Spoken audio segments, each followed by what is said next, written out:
ગઈકાલે આપણે યોગીના જીવન વિશે જોતા હતા. આ પ્રસંગ ગઈકાલે મેં આપને જે શ્રવણ કરાવ્યા એ રાજર્ષિ મુનિના પુસ્તક મારી ગુરુ પરંપરામાંથી લેવામાં આવેલા છે. અહીંયા જે શીર્ષક આપવામાં આવ્યું છે મારી ગુરુ પરંપરા, એટલા માટે છે કે રાજર્ષિ મુનિ એ અત્યારે પણ યોગ સિદ્ધ મહાત્મા આજે પણ કાયાવરણમાં બિરાજે છે. લગભગ 85 વર્ષની આસપાસની ઉંમર હશે. એમના ગુરુ સ્વામી કૃપાલવાનંદજી, જેની વાત હજુ આપણે શરૂઆત કરી જ નથી, એવા આજે એની વાત આવશે. એમના ગુરુ જે સ્વામી પરમાનંદજી છે અને જેનું પૂર્વાશ્રમનું નામ બંકિમ બાપુ, જે બંકિમ બાપુની વાત આપણે ગઈકાલે કરી, તમે બધાએ શ્રવણ કર્યું. અને એમના ગુરુ ભગવાન, એ ગુરુ ભગવાનની વાત ગઈકાલે આપણે જોયું કે કેદારનાથમાં ભર જંગલમાં બંકિમ બાબુને જે જીવતદાન આપ્યું એ ગુરુ ભગવાન. કલકત્તામાં એમના નિવાસમાં ઓચિંતા પધારીને જે મંત્ર દીક્ષા આપી બંકિમ બાબુ અને આશાબેનને, એ ગુરુ ભગવાન. બંકિમ બાબુએ ગૃહત્યાગ કર્યો, હરિદ્વારમાં આવ્યા અને ત્યાં આગળ ગંગાજીના કિનારે અચાનક ગુરુ ભગવાન પ્રગટ થયા અને બંકિમ બાબુને યોગ દીક્ષા આપવામાં આવેલી છે એ ગુરુ ભગવાન. તો એવી રીતે અહીંયા ગુરુની 4 પેઢીની વાત આપણે કરી રહ્યા છીએ. ગુરુ ભગવાનથી શરૂ કર્યું છે એટલે રાજર્ષિ મુનિએ એમના આ પુસ્તકમાં સ્વામી કૃપાલવાનંદજી ને બાપુજી તરીકેનો ઉલ્લેખ કરેલો છે. અને જ્યારે હું આ સત્સંગમાં બાપુજી શબ્દનો પ્રયોગ કરું એટલે તમારે સમજી લેવાનું કે રાજર્ષિ મુનિના ગુરુની વાત ચાલી રહી છે. એને પછી કૃપાલવાનંદજીના ગુરુ એટલે જે બંકિમ બાબુ છે એ જ, એમનો ઉલ્લેખ હું કરું ત્યારે હવે પછી એ દાદાજી તરીકેનું સંબોધન કરશે. રાજર્ષિ મુનિએ પુસ્તકમાં બાપુજી અને દાદાજી આ 2 સંબંધોનો કરેલા છે, એટલે આપણે ધ્યાનમાં રહે માટે મેં શરૂઆતમાં ઉલ્લેખ કરી લઉં. હવે આપણે પાછા જઈએ. આપણી આ યોગીઓની સાથેની માનસ યાત્રા ચાલી રહી છે. વૈષ્ણવો સાથે સાથે તમારે પણ આ યાત્રામાં જોડાવાનું છે. ખાલી શ્રવણ નથી કરવાનું, મનથી કલ્પના કરવાની છે કે આપણે પણ એ બધાની સાથે જ છીએ અને પ્રત્યક્ષ જોઈ રહ્યા છીએ, સાંભળી રહ્યા છીએ, એવો અનુભવ કરવાનો છે. ગઈકાલે આપણે બધા કલકત્તાથી ઋષિકેશ હરિદ્વાર પહોંચી ગયા. ઋષિકેશની અંદર, હરિદ્વારની અંદર એમને ઓટલા પર બેઠા હતા ગંગાજીના કિનારે અને અચાનક ગુરુ ભગવાન પ્રગટ થયા અને બંકિમ બાબુની યોગ દીક્ષા આપી. ગઈકાલે વાત જોઈ. એની પહેલા બંકિમ બાબુએ 1 વર્ષ સુધી તીર્થાટન કર્યું છે, એ વાત જોઈ. પ્રકાશાનંદજી સ્વામીજી પાસેથી સંન્યાસની દીક્ષા લીધી, એ વાત પણ આપણે જોઈ. પછી ગુરુ ભગવાનની આજ્ઞાથી બંકિમ બાબુએ ઋષિકેશની નજીકના જંગલમાં એક કુટીરમાં સ્થિરતાથી રહ્યા અને યોગ સાધના કરીને એમાં લગભગ 17 વર્ષ નીકળી ગયા.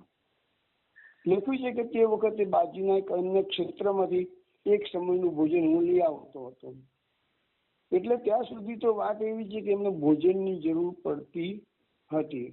પણ 17 વર્ષની સાધના પૂરી કરી અને આ બંકિમ બાબુ, હવે હું એમને મહાત્મા શબ્દ બોલીશ, એ ઋષિકેશ છોડી અને મુંબઈમાં પદાર્પણ કરે છે. મુંબઈમાં આવતા પહેલા જે 17 વર્ષની સાધના થઈ એ દરમિયાન લખે છે કે મારી દેહ શુદ્ધિ થઈ. દેહ શુદ્ધિ એટલે શું? તો કે ભૂખ, તરસ, થાક, નિદ્રા, તાપ એ વગેરેની અસરમાંથી મુક્ત થવું, તેને શારીરિક બંધનમાંથી છૂટ્યા કહેવાય અને એટલે દેહ શુદ્ધિ કહેવાય. હવે ત્યાં 17 વર્ષની સાધના એમની ખાલી દેહ શુદ્ધિ થઈ ગઈ એટલે એમને હવે જમવાની જરૂર નથી પડતી, પાણી પીવાની જરૂર નથી પડતી, નિદ્રા લેવાની જરૂર પડતી નથી. પણ એમ લખે છે કે એ દેહ શુદ્ધિ થઈ છે પણ દેહ સિદ્ધિ નથી થઈ. દેહ સિદ્ધિ કોને કહેવાય? યોગીનો દેહ સિદ્ધિ પામેલો ક્યારે કહેવાય? કે જ્યારે યોગી રોગ વૃદ્ધાવસ્થા અને મૃત્યુને જીતી જાય ત્યારે એ દેહ સિદ્ધિ કહેવાય. અને એ વખતે જે શરીર મળે છે યોગાગ્નિમય દિવ્ય શરીર એને પ્રાપ્ત થાય છે. શ્વેતાશ્વતર ઉપનિષદમાં એનો ઉલ્લેખ છે કે નત્યસ્ય રોગો ન જરા ન મૃત્યુ પ્રાપ્તસ્ય યોગાગ્નિમય શરીરમ. એ દિવ્ય શરીર એને દેહ સિદ્ધિ કહેવામાં આવે છે. ચલો વૈષ્ણવો, અત્યારે આપણે મહાત્માજીની વાત, હવે આપણે બંકિમ બાબુ શબ્દનો પ્રયોગ આપણે નહીં કરીએ, કારણ કે બંકિમ બાબુ એમનું પૂર્વાશ્રમનું નામ છે. હવે અત્યારે આ મહાત્મા હવે એમની સાધના, યોગ સાધના 17 વર્ષની યોગ સાધના પૂરી થઈ ગઈ છે. અત્યારે આવી ગયા છે મુંબઈમાં. હવે મુંબઈમાં આવ્યા પછી શું કર્યું મહાત્માએ એ આપણે જોઈએ.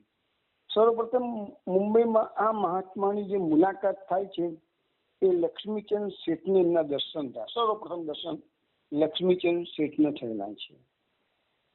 હવે પ્રથમ દર્શનમાં જ આ લક્ષ્મીચંદ શેઠને એક અસાધારણ ઘટના અનુભવ થઈ રહ્યો છે. લખ્યું છે કે મહાપુરુષોનો પરિચય પણ હંમેશા અસાધારણ રીતે થાય, સામાન્ય રીતે થતું નથી. આ લક્ષ્મીચંદ શેઠ એક કરોડપતિ મારવાડી શેઠ હતા અને મુંબઈમાં એમનો ઘણો મોટા પાયા પર બિઝનેસ હતો. તે શેઠ બહુ જાજુ ભણ્યા તો હતા નહીં, પરંતુ ઘણા સમજુ, સજ્જન અને સદગુણી હતા. આ શેઠનો એક નિયમ હતો કે રોજ સવારે મુંબઈમાં માધવબાગના મંદિરમાં દર્શન કરવા જવું. દર્શન કરીને બહાર નીકળ્યા પછી ત્યાં જેટલા ભિક્ષુકો ઊભા હોય એ બધાને કંઈક ને કંઈક રોજે રોજ થોડી દાન દક્ષિણા આપતી અને પછી જ પોતાની પેઢી પર જવું. આ લક્ષ્મીચંદ શેઠનો આ રોજનો નિત્યક્રમ હતો. હવે એ દિવસે શું થયું કે લક્ષ્મીચંદ શેઠ સવારના માધવબાગના મંદિરમાં દર્શન કર્યા. નિયમ અનુસાર દર્શન કરીને મંદિરમાંથી બહાર નીકળીને બધા ભિક્ષુકોની લાઈન લાગેલી હતી. એ બધાને કંઈક આપતા આપતા શેઠ આગળ વધી રહ્યા છે. અને એવામાં તો એમની નજર પડી કે એક મહાત્મા આજે કોઈ દુકાનના ઓટલા પર બેઠેલા છે. એ મહાત્મા ભિક્ષુકોની લાઈનમાં નતા બેઠા, તો થોડા દૂર ઉભા હતા.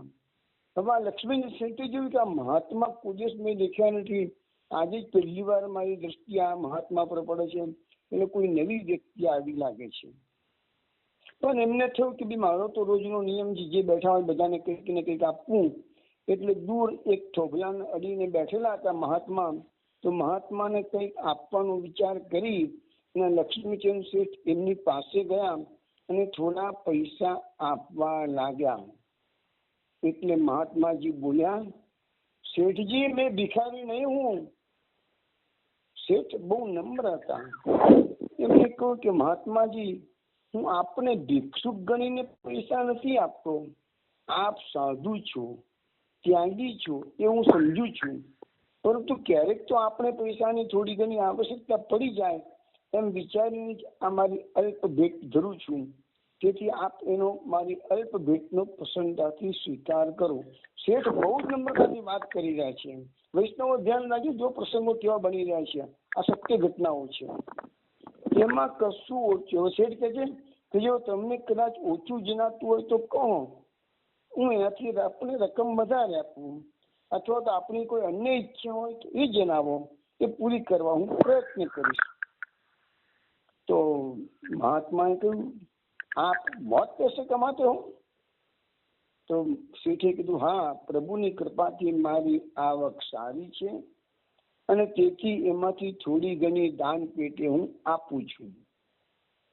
તો સાધુએ કીધું, મહાત્માએ કહ્યું, जब तुमको भी पैसे की जरूरत है तब तो तुम भी भिखारी हो, तुम हमको कुछ नहीं दे सकते, हमारे पास तो इतनी दौलत है कि सारी दुनिया में इतनी दौलत किसी के पास नहीं है, इसलिए कहता हूँ कि सेठ तुम भिक्षुक हो जो धन के पीछे दौड़ रहे हो तो ભિક્ષુક મેં નહીં, ભિક્ષુક આપ હે.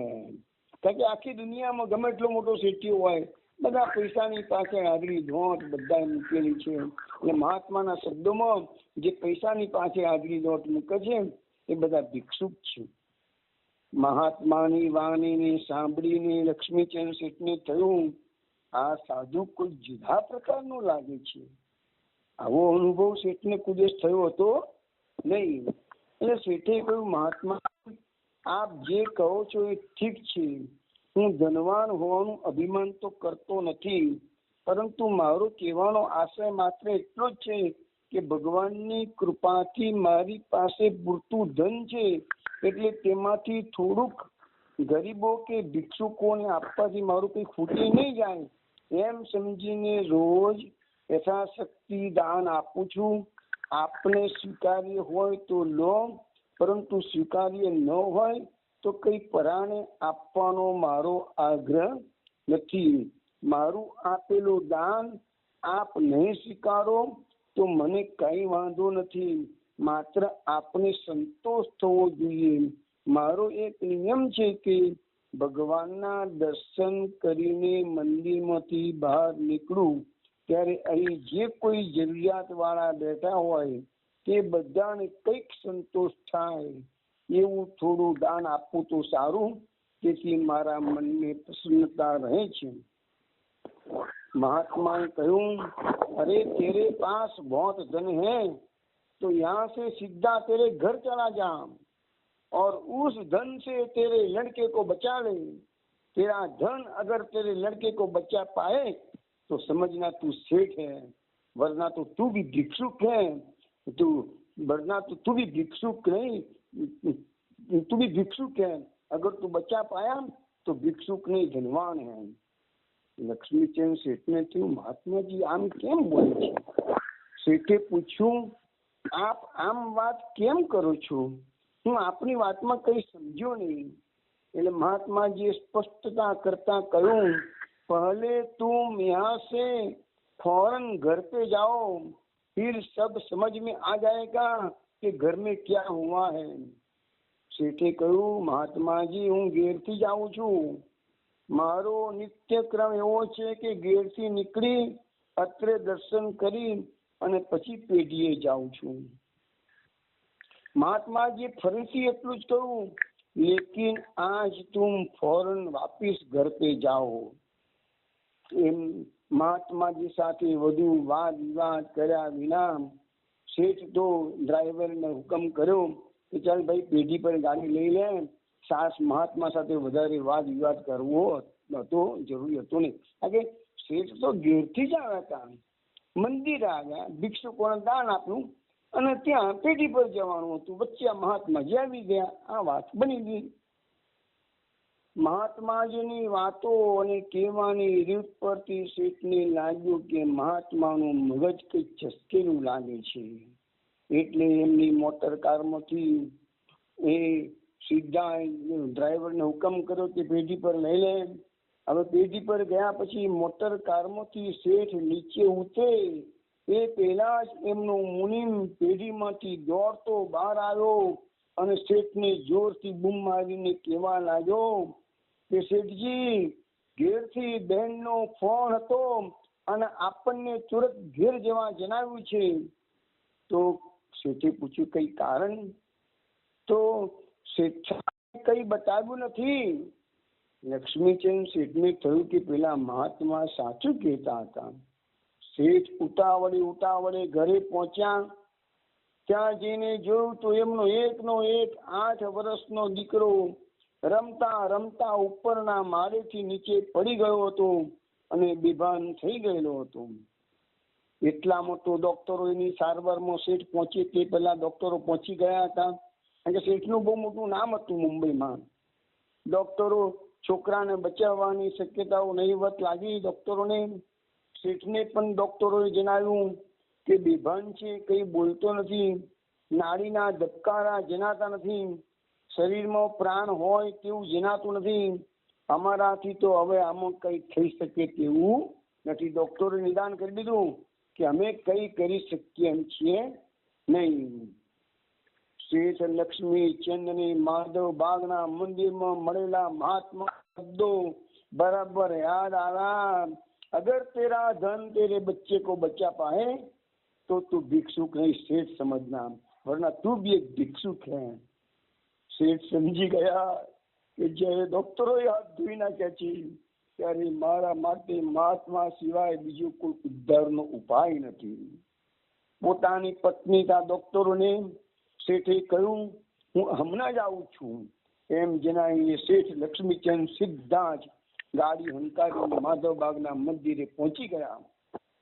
પેલા મહાત્મા એની એ સ્થિતિમાં ત્યાં બેઠેલા હતા. શેઠ આવ્યા એટલે સામેથી જ મહાત્માએ પૂછ્યું, ક્યો શેઠજી ક્યાં હુઆ? શેઠ તો લોબા થઈને રસ્તા ઉપર જ મહાત્માજીના પગમાં દંડવત પ્રણામ કરીને આડા પડ્યા અને ગદગદ કંઠે બોલ્યા, મહાત્માજી મને માફ કરો, હું આપને ના ઓળખી શક્યો. આપે મને કહ્યું પણ હું સીધો ઘેર ના ગયો, એ મારી બહુ મોટી ભૂલ હતી. આપની વાતને ન માની, વળી અજાણતા આપને મારાથી કશું અજુગતું કહેવાય ગયું હોય તો પણ મને માફ કરો. આપ તો મહાત્મા અંતર્યામી છો, એટલે શું બન્યું છે તે તો આપ જાણો જ છો જ. મારો એકનો એક દીકરો જો ઝૂંટવાઈ જશે તો મારું જીવન અસહ્ય બની જશે. માટે મારા પર કૃપા કરી ને કોઈક ઉપાય કરો. આપ મારી સાથે ઘેરે પધારો. એ મહાત્મા હું આપને પગે પડું છું. મારા પુત્રને જીવતદાન આપવા બે હાથ જોડીને વિનંતી કરું છું. મારા પર હે મહાત્મા આટલી કૃપા કરો, હું જીવનભર આપનો ઋણી બની રહીશ. હું આપનું ઋણ ક્યારે બી ભૂલીશ નહીં. એમ કરતા કરતા શેઠ તો મોટેથી ત્યાં મહાત્માની સમક્ષ રડવા લાગ્યા. મહાત્માએ કરુણાભરી દૃષ્ટિથી પૂછ્યું, તેરે પાસ કોઈ પાત્ર હે? હવે શેઠની પાસે હાજરમાં તો કોઈ પાત્ર હતું નહીં. શેઠ તો તરતથી ત્યાંથી મંદિર, બાજુમાં જ મંદિર હતું, મંદિરમાં ગયા અને ત્યાં મંદિરમાંથી પ્રસાદ આપવાનો પડીલો પડ્યો હતો.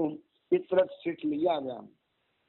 મહાત્માજીએ પોતાના કમંડળમાંથી થોડું જળ એ પડિયામાં આપ્યું અને બોલ્યા, જા ઘર पे जाके मैं तू पहले बच्चे को ही जल पिला दे, मैं तो किसी के घर जाता नहीं हूँ. બાપ શેઠે કહ્યું, બાપજી આપ પધારો તો બહુ સારું, મારી પાસે મોટર છે, આપ ગાડીમાં મારી સાથે ઘરે પધારો. મહાત્માએ કહ્યું, નહીં મેં यहाँ ठीक हूँ, तुम अकेले घर पे जाओ. શેઠને કહ્યું કે આ મહાત્મા એમની વાત નહીં છોડે એટલે આગ્રહ કરવો નક્કી. વળી એમના પુત્રની પરિસ્થિતિ પણ કટોકટી ભરી હતી એટલે શેઠ તરત જ પડિયામાંનું જળ લઈને ઘેરે પાછા આવ્યા. એમને છૂટકો પણ નતો. મહાત્માને વધારે વિનંતી કરવા રોકાવાય એવું હતું નહીં એટલે એમને મહાત્માની વાત સ્વીકારી ઝડપથી ઘેર પાછા પડ્યા. હવે ઘેરે તો બધા શેઠની આતુરતા પૂર્વક રાહ જોઈ રહ્યા હતા. શેઠે મહાત્માજી પાસે ગયા એ પેલા ઘરે કશું કોઈને કહ્યું નતું હું ક્યાં જઈ રહ્યો છું, શું બન્યું છે. શેઠે એટલું જ કહ્યું હતું, હું હમણાં જ પાછો આવું છું. અને શેઠ તાત્કાલિક મારતી ગાડી મહાત્માજી પાસે પહોંચ્યા હતા. મહાત્માજીની પાસેથી પડીલામાં થોડું જળ લઈ અને શેઠ પાછા ઘેરે આવ્યા છે. શેઠે પડિયામાંના પાણીની એક ચમચી ભરી અને દીકરાના મોઢામાં બેરે બેરે અંદર કરવા કે મોઢું બંધ થઈ ગયું હતું, આંખો ફાટી ગયેલી હતી, પણ દીકરાના મોઢામાં એક ચમચી જળ ગમે તેમ કરીને મૂક્યું અને ત્યાં તો મોટો ચમત્કાર થયો. થોડી જ વારમાં દીકરાએ આંખો ખોલી એટલે શેઠે ધીમે ધીમે બધું પાણી દીકરાને પાઈ દીધું. દીકરો બિલકુલ સાજો થઈ ગયો. ડોક્ટરો એને તપાસ્યો પણ ખરો, તેને કશી ઈજા નહોતી થઈ. શેઠ મહાત્માજીને પારખી ગયા, પામી ગયા. એ ફરી પાછા માધવબાગ પહોંચ્યા. ડોક્ટરોએ કહી દીધું હવે છોકરો એકદમ સ્વસ્થ છે અને એને હવે કોઈ બીમારી નથી. પેલા તો નાડી પકડાતી નથી અને ધબકારા બંધ થઈ ગયેલા હતા. અત્યારે પાછો છોકરો એક થોડી વારમાં જળ પીવડાવતા હોત જ એકદમ સ્વસ્થ થઈ ગયો. એટલે આ શેઠ સમજી ગયા કે આ મહાત્માજી કોઈ વિરલ વિભૂતિ છે, કોઈ સામાન્ય દેખાય એવા સાધુ મહાત્માઓ જેવા મહાત્મા નથી. ત્યાં શેઠ પાછા તરત જ મારતી ગાડીએ માધવબાગના મંદિરે પહોંચી ગયા. ત્યાં પણ મહાત્મા હજુ પણ એ જ જગ્યા પર બિરાજમાન હતા. મહાત્માજીના ચરણો પકડીને શેઠે વિનંતી કરી, પ્રભુ આપે તો મારા પુત્રને અને મને પણ જીવતદાન આપ્યું છે. હવે કૃપા કરીને મારા ઘેર પધારીને અમને આપની સેવા કરવાની તક આપો. હું આપની પાસે એટલી ભીખ માંગુ છું. महात्मा કહ્યું, अब तुमको मालूम हुआ ने कि भिखारी कौन है? हाँ बापजी, હવે બરાબર સમજાઈ ગયું તો હું ભિખારી છું. આપની દોલતની તો કઈ વાત થઈ શકે નહીં. જગતમાં આપણા જેવો કોઈ ધનવાન છે જ નહીં અને થશે પણ નહીં. આપણી સંપત્તિની કોઈ સીમા ન હોઈ શકે. અમે ભિખારી તો આપને શું આપી શકીએ? એ જે મેં આપવાની હિંમત કરી હતી એ મારી મોટી ભૂલ હતી. આપ તો દુનિયાના સર્વ દौलतवान છો. तो પછી महात्मा ने कहा तो फिर तुम मेरी क्या सेवा करोगे? मुझे तो किसी से कोई भी सेवा लेने की आवश्यकता है ही नहीं. फिर मैं तुम्हारे साथ चलकर क्या करूं? और मैं तो वैसे भी किसी के घर जाना पसंद करता नहीं हूँ. सेठे કહ્યું, प्रभु आप भले मारा घरे न पधारो, પરંતુ આપની કૃપાથી મારો મુંબઈમાં એક અન્ય બંગલો પણ છે, સાવ ખાલી જ છે. એટલે આપ ત્યાં પધારો. એને આપ આપણો આશ્રમ ગણીને પધારો. ત્યાં આપની સેવાની બધી જ વ્યવસ્થા હું કરી દઈશ. પણ હવે હું આપને બીજે ક્યાંય જવા નહીં દઉં. શેઠજી કહે છે, મહાત્મા હું આપનું નામ નથી જાણતો અને આપ ક્યાંથી પધારો છો તે પણ નથી જાણતો. છતાં હવે આજથી આપ મારા મહેમાન છો. મને અને મારા કુટુંબીજનોને આપના આતિથ્ય અને સેવાનો લાભ તો આપે આપવો જ પડશે. અને महात्मा કહ્યું, अच्छा चलो भाई, हम वैसे भी मुंबई में तो ठहरने को तो आए हैं. चलो तुम्हारी इच्छा है तो तुम्हारा जो खाली बंगला है उसमें हम ठहरेंगे. મહાત્માજીનો આ નિર્ણય સાંભળીને શેઠ અત્યંત ખુશ થઈ ગયા. એમને મોટરમાં મહાત્માજીને બેસાડ્યા અને તરત ડ્રાઈવરને હુકમ કર્યો કે જ્યાં ચોપાટીના બંગલે લઈ લે. એટલે ડ્રાઈવરે ત્યાં ચોપાટીના બંગલે એ ગાડી લઈ ગયા. તો ચોપાટી પર જે બંગલો હતો ત્યાં એક ગુરખો ચોકીદાર રહેતો જ હતો. એ બંગલે મહાત્માજીની ઈચ્છા મુજબ શેઠે બધી સગવડ કરી દીધી. એ દિવસથી એ બંગલો મહાત્માજીના આશ્રમમાં ફેરવાઈ ગયો. એ દિવસ ગુરુ પૂર્ણિમાનો હતો. એટલે શેઠ લક્ષ્મીચંદે મહાત્માને ગુરુ પદે સ્થાપ્યા અને પોતાની ધર્મપત્ની સાથે તે દિવસે મંત્ર દીક્ષા લીધી. આમ મુંબઈમાં લક્ષ્મીચંદ શેઠ મહાત્માજીના પ્રથમ શિષ્ય બન્યા. આ રીતે મહાત્માજીના મુંબઈ આગમનના પહેલા જ દિવસે આવી અસાધારણ ઘટના બની હતી.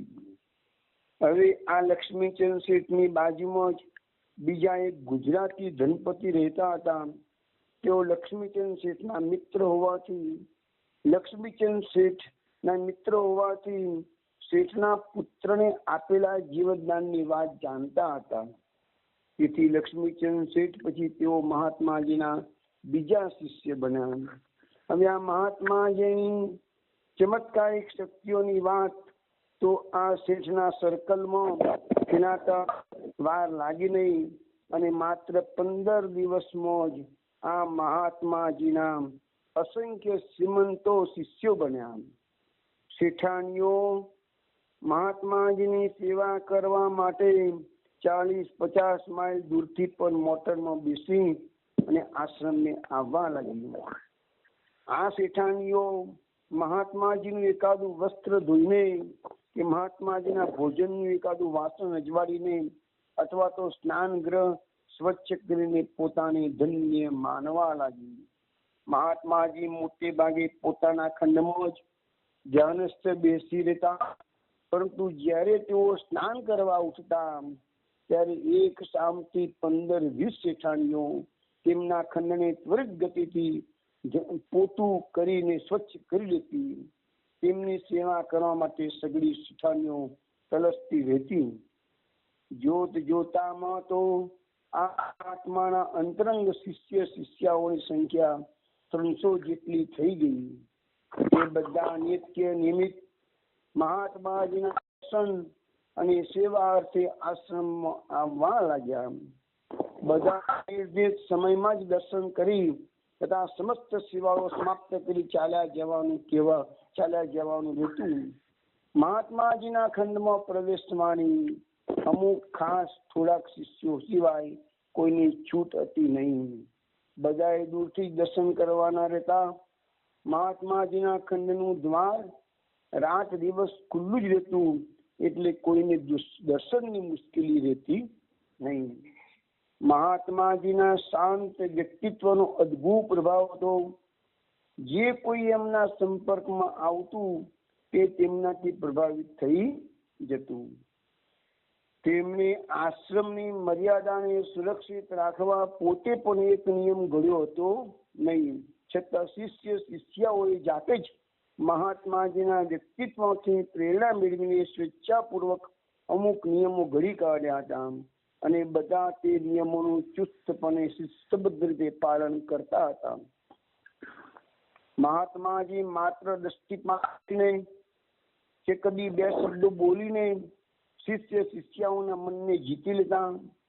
તેઓ વિશેષ કારણ વિના કોઈની સાથે વાતચીત કરતા નહીં અને બોલતા ત્યારે થોડુંક જ બોલી 2 જ મિનિટમાં વાર્તાલાપ સમાપ્ત કરી દેતા.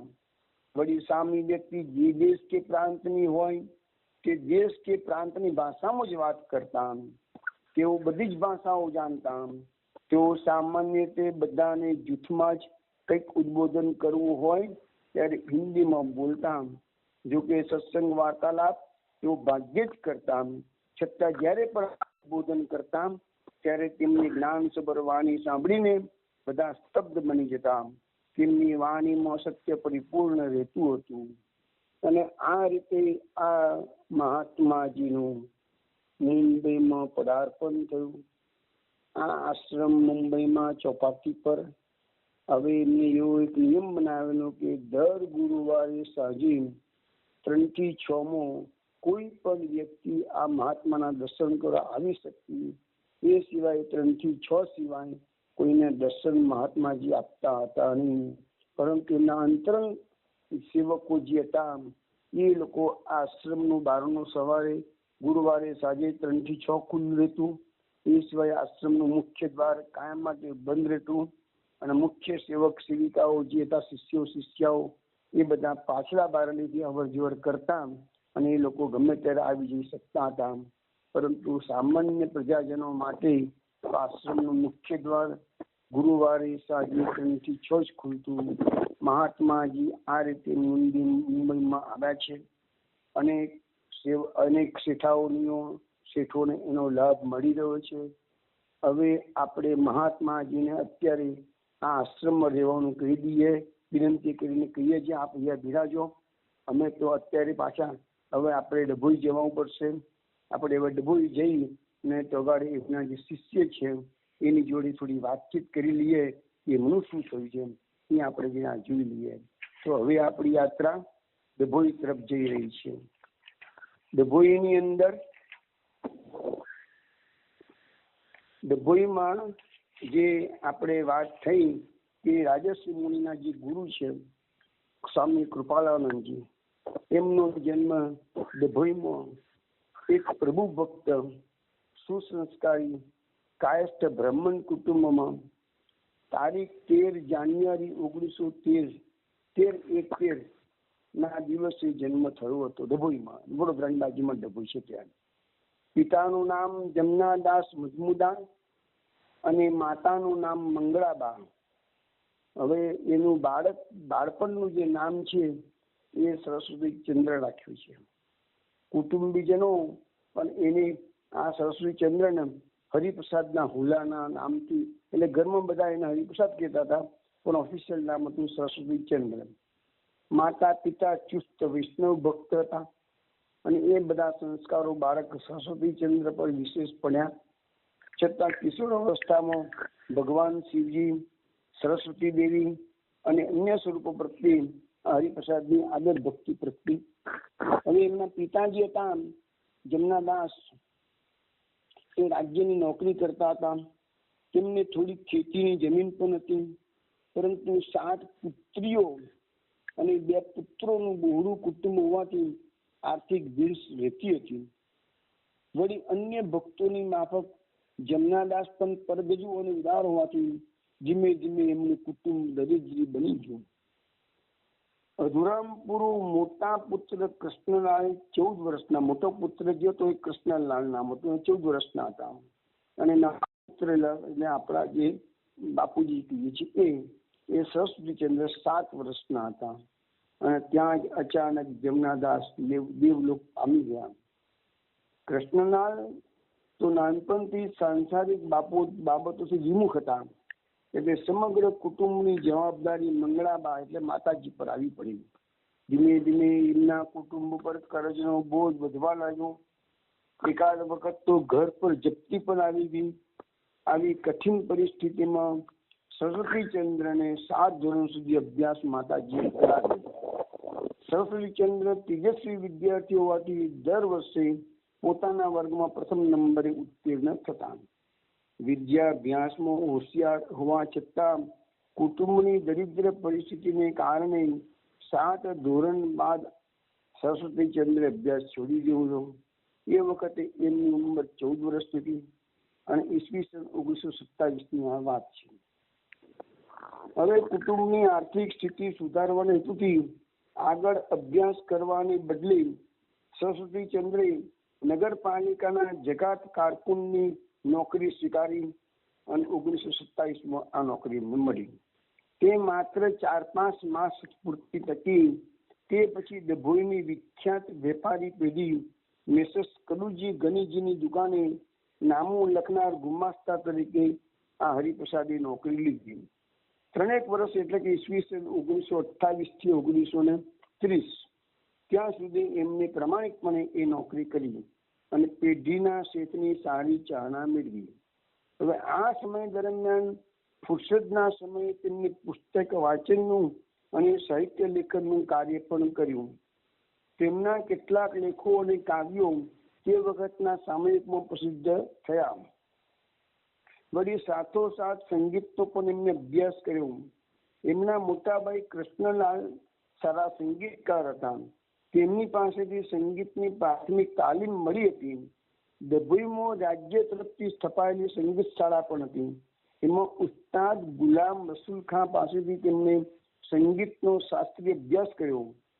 પણ 18 વર્ષના ઉંમરના હરિપ્રસાદના મનમાં એક જ સંકલ્પ હતો કે મારા કુટુંબને આર્થિક રીતે સદ્ધર કરવું. પણ વિધાતાએ કઈ જુદું જ નિર્માણ કર્યું હતું અને એટલે આ સરસ્વતીચંદ્રને થયું કે જો હું ડભોઈના બદલે મુંબઈમાં સ્થાયી થઈ જાઉં તો મારી આર્થિક કમાણી સારી થઈ જશે. એટલે સરસ્વતીચંદ્રએ આર્થિક કમાણી કરવાના આશયથી મુંબઈ જવાની તૈયારી કરી. હવે એ મુંબઈ જવા કેવી રીતે થયા તો એની અંદર લખે છે કે 1930ના નવેમ્બર માસમાં હરિપ્રસાદ મુંબઈ ગયા. એમને વિચાર્યું કે ડભોઈ જેવા નાના સ્થાનમાં ગમે તે નોકરી કે ધંધો કરવાથી કઈ બરકત નહીં આવે, પણ કોઈ મોટા શહેરમાં પોતે જાય તો વ્યવસાય માટે વિશાળ ક્ષેત્ર મળી રહે. તેમને સંગીતનો શોખ હતો એટલે નવલિકા, વાર્તા, કાવ્ય વગેરે લખવાની ઈચ્છા હતી. એમની મહત્વાકાંક્ષા સારા લેખક બનવાની હતી.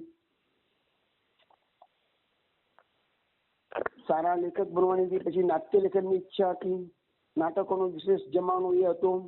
ગુજરાતમાં થોડીક સારી નાટક કંપનીઓ હતી તો મુંબઈ જેવા વિશાળ ક્ષેત્રમાં કામ મળે તો વિશેષ કદર થાય એમ વિચારીને બાપુજીએ એટલે કે હરિપ્રસાદે મુંબઈ જવાનો સંકલ્પ કર્યો.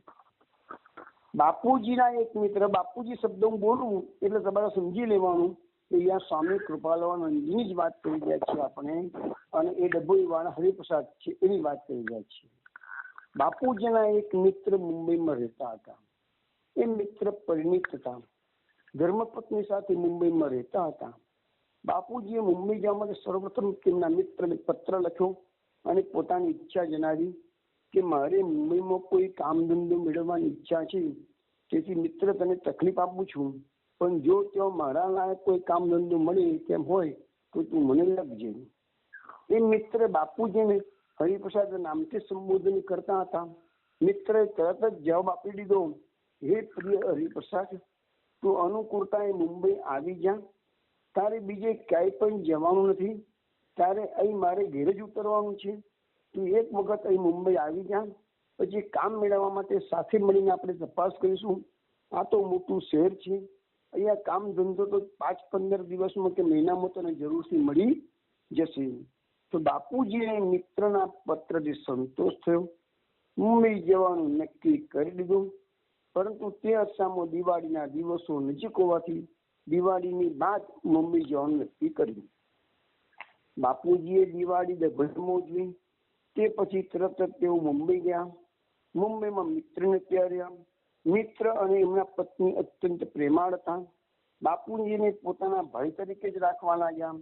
બંનેનું વર્તન એટલું સારું હતું કે બાપુજીને એમ લાગે જ નહીં કે તેઓ કોઈ પારકાના ઘેરે આવ્યા છે.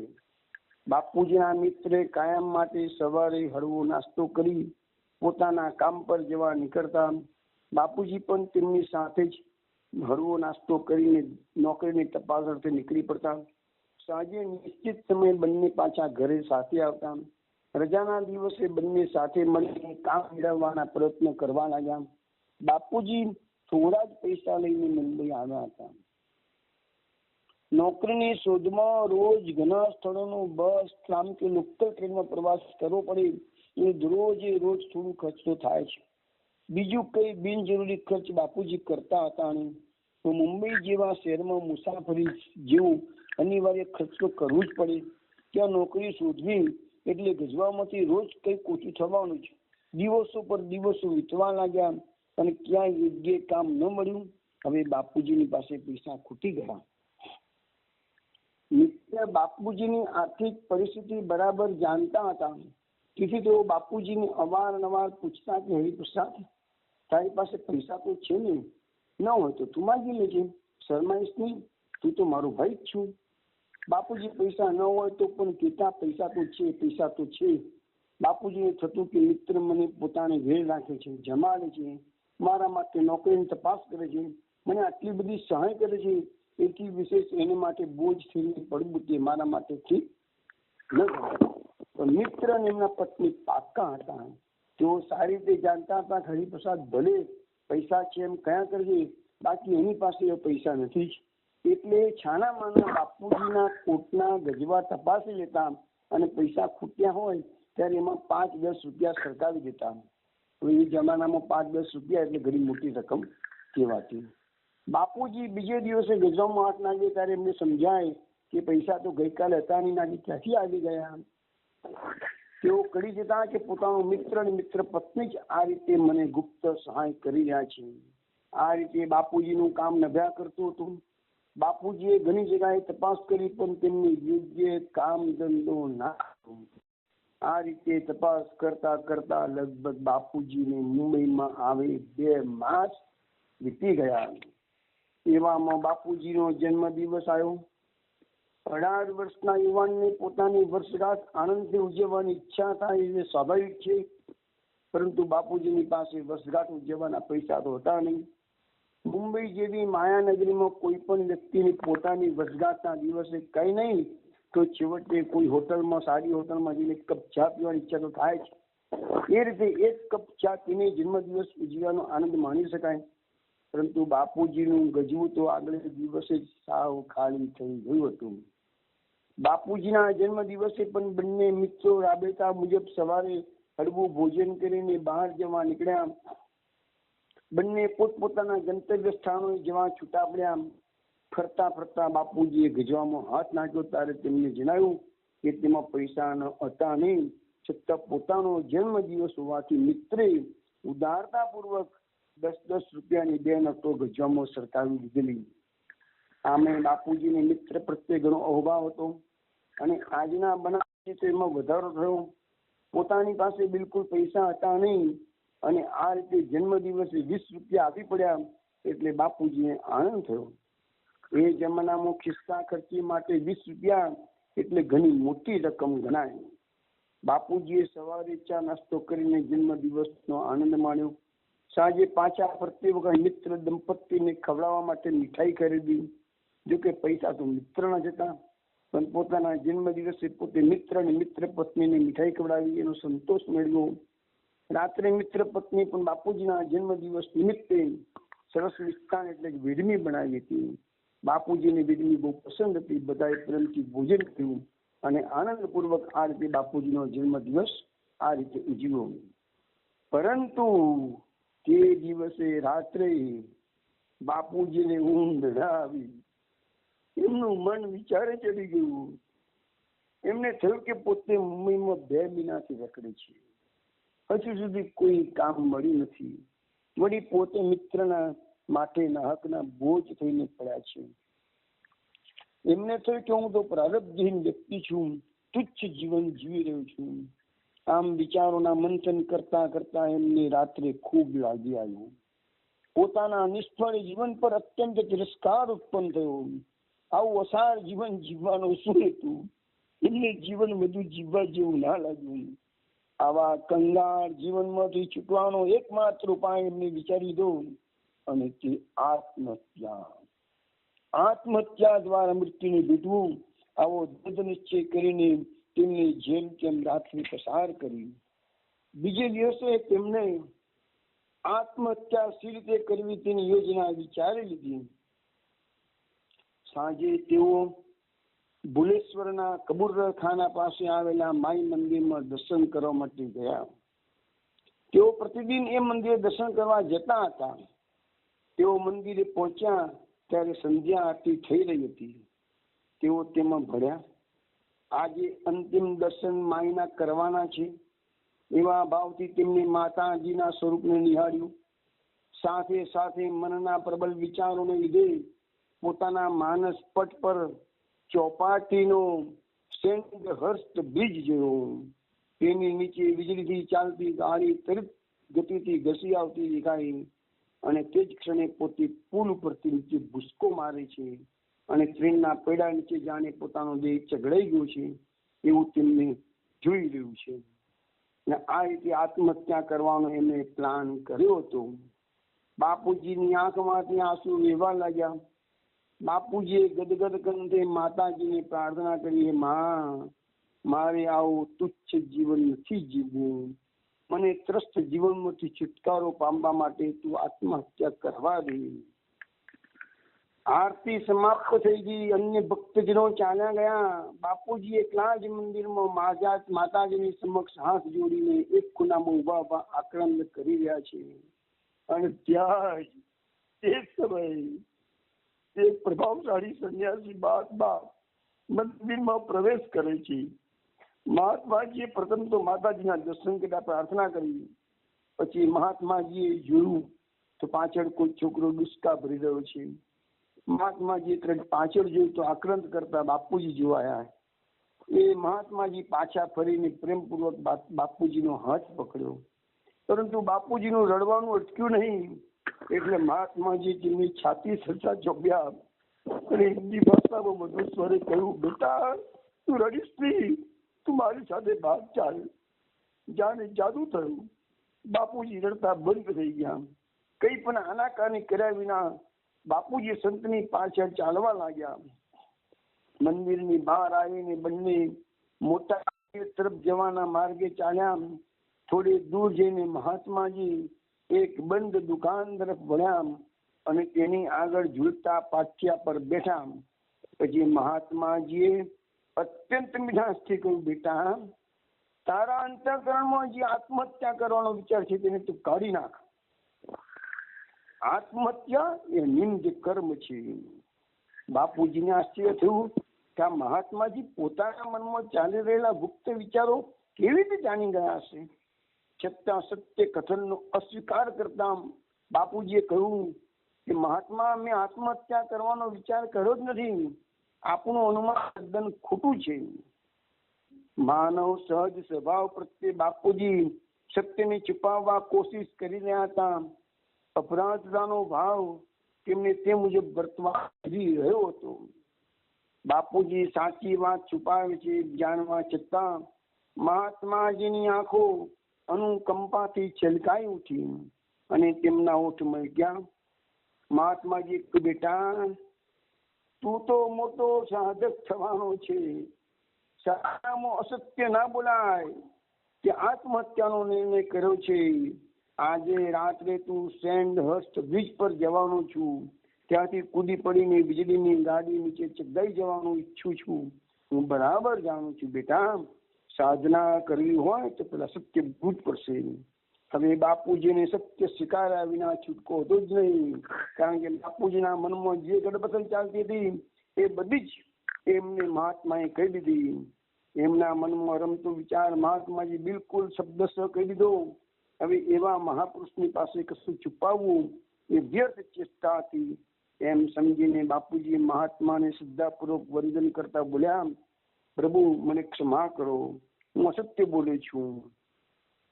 મહાત્માજીએ તેમના ખભા પર હાથ મૂકી પ્રેમ ભરા સ્વરે કહ્યું, ચલો તને ક્ષમા આપી છે. આવતીકાલે ગુરુવાર છે, એટલે તું બપોરના 3 થી 6 વાગ્યા સુધીમાં મને ચોપાટી પર આ જગ્યા પર આવીને મળજે, ત્યાં અમારો આશ્રમ છે, અને આગળ તારે શું કરવાનું છે એ વાત હું તને કાલે કરીશ.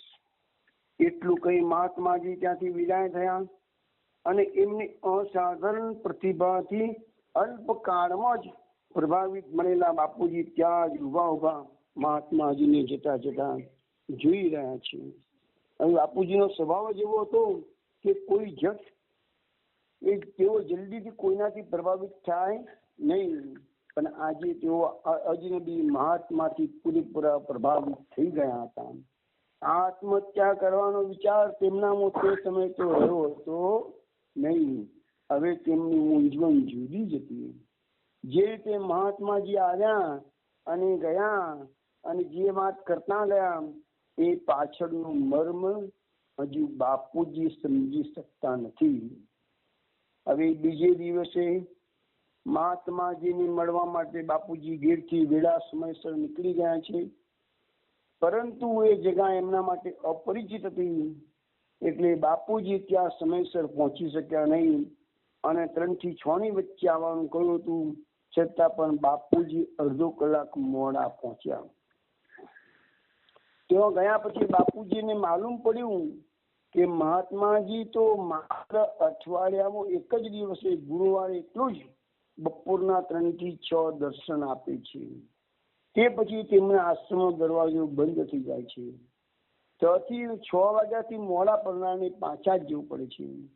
પણ બાપુજી તે દિવસે મોડા પડ્યા છતાં દરવાજો ઉઘાડો હતો. એટલું જ નહીં, પણ ત્યાં બધા જ એમના શિષ્યો બાપુજીની રાહ જોતા હતા. બાપુજી તો ઉતાવળા મહાત્માજીના દર્શન ખંડમાં પહોંચી ગયા. એક સિંહાસન પર રાત્રે જે મહાત્માજી મળેલા હતા એ બિરાજમાન હતા, અને એમનાથી થોડી દૂર એમના અંતરંગ શિષ્યો નીચે બેઠેલા હતા. એ સૌને બાપુજીના આગમનની પ્રતીક્ષા હતી. જેવા બાપુજીએ ઓરડામાં પ્રવેશ કર્યો ત્યાં મહાત્માના બધા લખપતિ શિષ્યો એકી તસે બાપુજીની સામે જોવા લાગ્યા. કારણ શું છે? કારણ એટલું જ છે કે આ બાપુજી, આ છોકરો હરિપ્રસાદ આ આશ્રમમાં આ ગુરુવારે આવવાનો છે, અને આ મહાત્માનો પટ્ટ શિષ્ય, મુખ્ય શિષ્ય બનવાનો છે. એ વાત મહાત્માએ પોતાના અંતરંગ શિષ્યોને 4 મહિના પૂર્વે જણાવી દીધું હતું કે અમુક દિવસે અમુક સમયે મારી પાસે એક યુવક આવશે અને એ મારું મુખ્ય શિષ્ય, પટ્ટ શિષ્ય બનશે. આજે આશ્રમમાં બધા જ એમના શિષ્યોને ઇંતજારી હતી આ છોકરાને જોવાની કે મેન શિષ્ય કોણ છે, ક્યારે આવશે, કેવી રીતે આવશે. જયારે આશ્રમમાં આ સંખંડમાં દાખલ થયો આ છોકરો, અને છોકરાને પણ ખબર નથી કે મારી કાગ દોડે અહીંયા હજારો મારી કાગ દોડે રાહ જોઈ રહ્યા છે. એના મહાત્માજીના કંઠમાં બાપુજીએ જઈને કંઠમાં ફૂલમાં પહેરાવી અને એમના સૂચન મુજબ તેઓ તેમની નજીકમાં જઈને બેસી ગયા. બાપુજી બેઠા એટલે મહાત્માજી બોલ્યા, સ્વામી તું આવી ગયો બેટા? બહુ સારું થયું. બાપુજીને થયું કે પોતે શ્યામ વર્ણના છે, માટે મહાત્માજી એમને મદ્રાસી માની બેઠા લાગે છે, તેથી આ સ્વામી સંબોધન કર્યું લાગે છે. એટલે બાપુજીએ નમ્રતાથી સ્પષ્ટતા કરી, પ્રભુ હું મદ્રાસી નથી, હું તો ગુજરાતી છું. મહાત્માજી બાપુજીના મનની દ્વિધા સમજી લીધી એટલે સસ્મિત બોલ્યા, અરે છોકરા, તને મદ્રાસી માનીને નહીં પણ ભાવિ સંન્યાસી માનીને સ્વામીનું સંબોધન કર્યું છે. પરંતુ આ વાત હાલ તારા મનમાં નહીં ઉતરે. ચાલ આપણે અત્યારે તેની ચર્ચા ન કરીએ, તે જ ઉચિત છે. બાપુજી શાંત રહ્યા એટલે મહાત્માજીએ કહ્યું, જો છોકરા તારી ઈચ્છા મારી સાથે નિવાસ કરવાની હોય તો તું અહીં આવી શકે છે. આગળની વાત મહાત્માજીના ખ્યાલમાં હોવાથી તેમને બાપુજીને સીધું જ આમંત્રણ આપી દીધું. બાપુજી તો પ્રભાવિત થઈ ગયા હતા. એમાં પાછું આમંત્રણ મળ્યું, દોડવું હતું અને રસ્તાનો ધાર મળ્યો. મહાત્માજીના શબ્દો સાંભળીને બાપુજીને લાગ્યું કે એમના ભાગ્યના દ્વાર ખુલી ગયા છે. એમને તુરંત જ હા પાડી દીધી. એમને પ્રથમ તો લોભ એ હતો, એક તો આવા અસાધારણ યોગીની સેવામાં રહેવાથી યોગ વિદ્યામાં આગળ વધી શકાશે. આ તો મૃત્યુ લોકમાંથી સ્વર્ગલોકમાં જવાનું હતું, એના જેવો આનંદ અત્યારે આ સ્વામીને થઈ રહ્યો છે. આત્મહત્યાના બદલે આત્મ ઉદ્ધારનો માર્ગ મળી ગયો. એક દિવસ પણ આત્મહત્યાની વાત હતી અને એક જ દિવસની અંદર પરિસ્થિતિ પલટાઈ ગઈ અને આત્મ ઉદ્ધારનો માર્ગ ખુલી ગયો. બાપુજીના અહીંયા હસ માતો નથી. નિત્યાનંદ શું વાત કરવી. બાપુજી તો બીજે દિવસે મિત્રને ઘેરથી પોતાના વસ્ત્રોની પેટી લઈને મહાત્માના આશ્રમે કાયમ માટે રહેવા આવી ગયા. આશ્રમ તો મહાસાગરના મુંબઈમાં સુરમ્ય તટે આવેલો 4 માળનો ભવ્ય બંગલો હતો. તેને આલિંગને રમણીય ઉદ્યાન શોભતો હતો.